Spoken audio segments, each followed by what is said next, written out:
Okay. Hello. Hello. Hello. Hello. Hello. Awesome.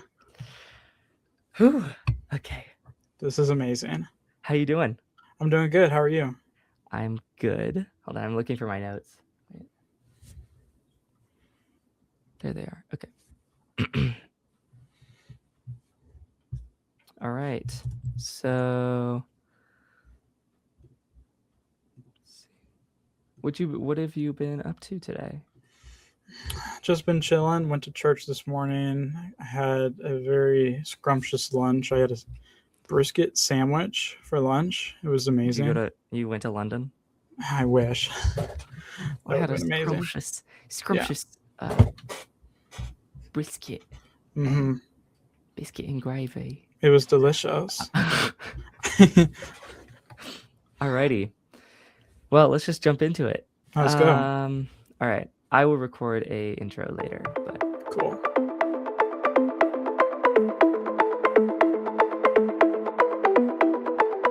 all right.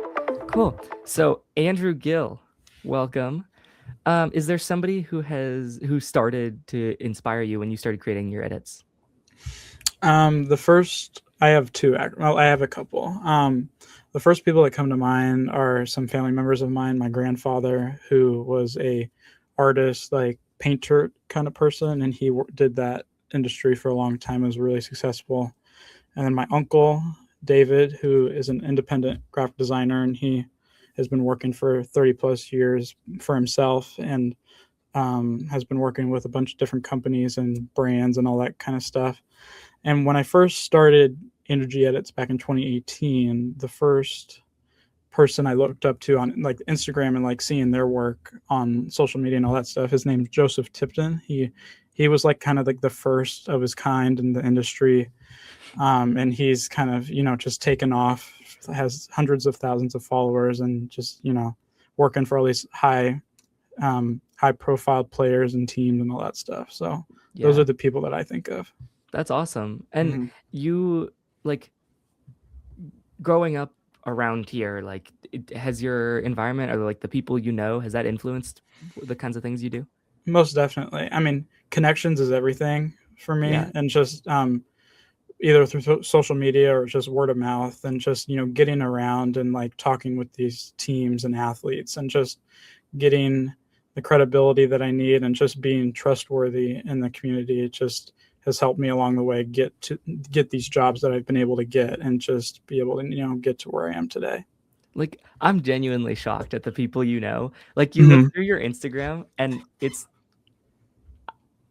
NBA star, like huge people Mm-hmm. physically and online. Mm-hmm. um how like okay, but just how do you know them? Like you can't just walk up and be like, "Hey, Sure. I want to do an What edit for you." Right. What happened was, over time, I just started DMing hundreds of players, and just like grinding it out, just looking up, who might be wanting work, and just like putting my name out there, and just like, hey, like I'll give you an edit for free. Just tell me like what do you need, and like how can I help you with your social media and that sort of stuff. So, but yeah, That's it's just, awesome. yeah. I mean, the first player NBA player that I connected with, his name was Jabari Walker. He's from Southern California. He played at University of Colorado, and then he got drafted by the Blazers a couple of years ago, and is now playing in Philadelphia. So that was the first big NBA player that I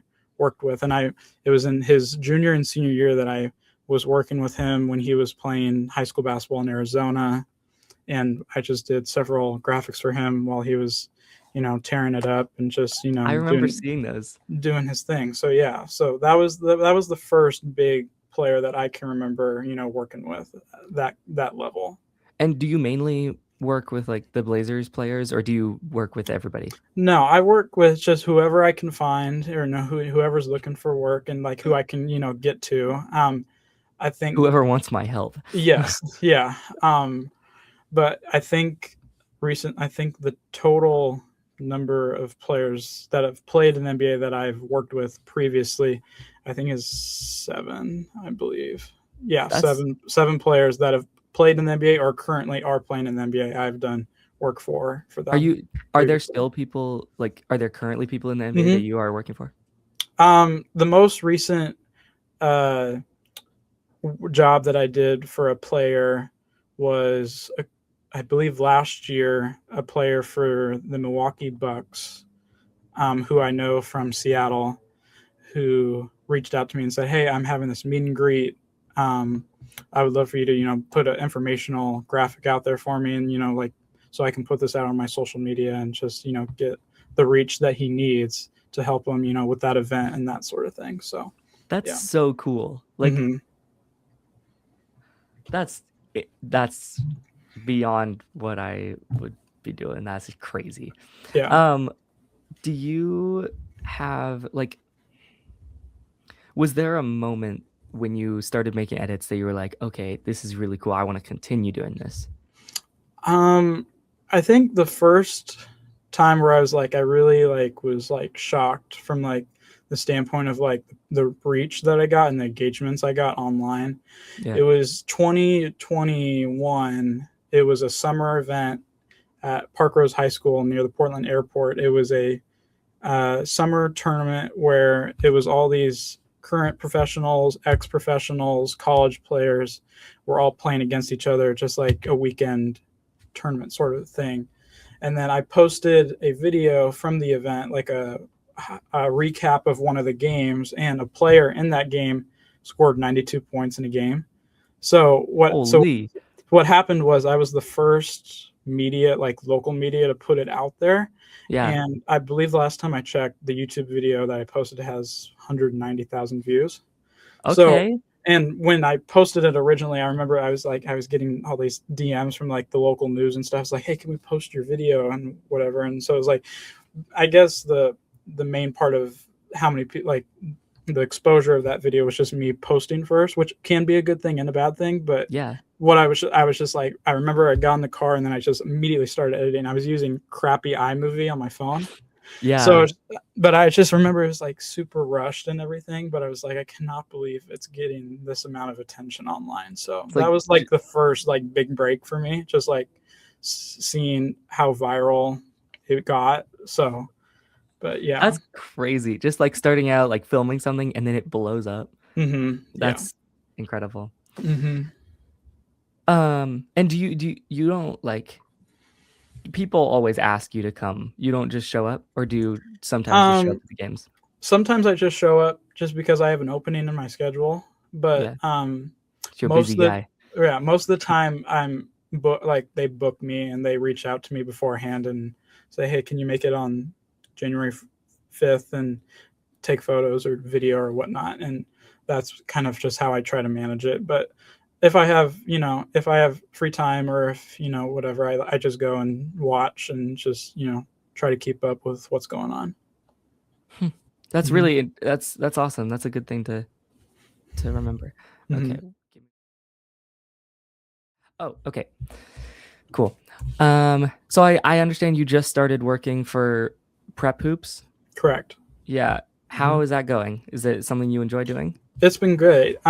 Knowing the lead writer over there, Jed Ty, who has been a mentor of mine the past couple of years. We met 2021 at a game, and just like we had been chatting online, just back and forth, talking about the local high school scene, and just like throwing information off each other, just making sure we had the right stuff so we could have what we need to put it out there. Yeah. And we just gained a connection through that. And over the years we've been just really frequent in speaking with each other, like texting and all that stuff, and just making sure stuff that's being said around Oregon and the metro area is like it's the right stuff. Cause like And does he help you set up like events and stuff like that? Okay. yeah, I mean, it's like, yeah, I would text him and say, hey, it's like, is it true that so and so team is going to be there, and like the players from that area are going to be playing at that high school and all that. So it's like we would just again be Like fact confirming. checking. Yeah. Yeah. Hmm. And then how it happened was in June or July, he reached out to me and said, hey, I don't like I'm gonna be taking just a little bit of a break, and it's like, can you like help me cover like the AAU games and like the events happening during the summer. So it was like, yeah, sure.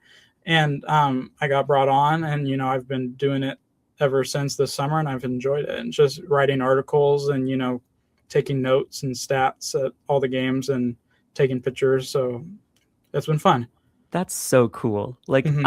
that's genuinely just like an awesome job. Yeah. Um,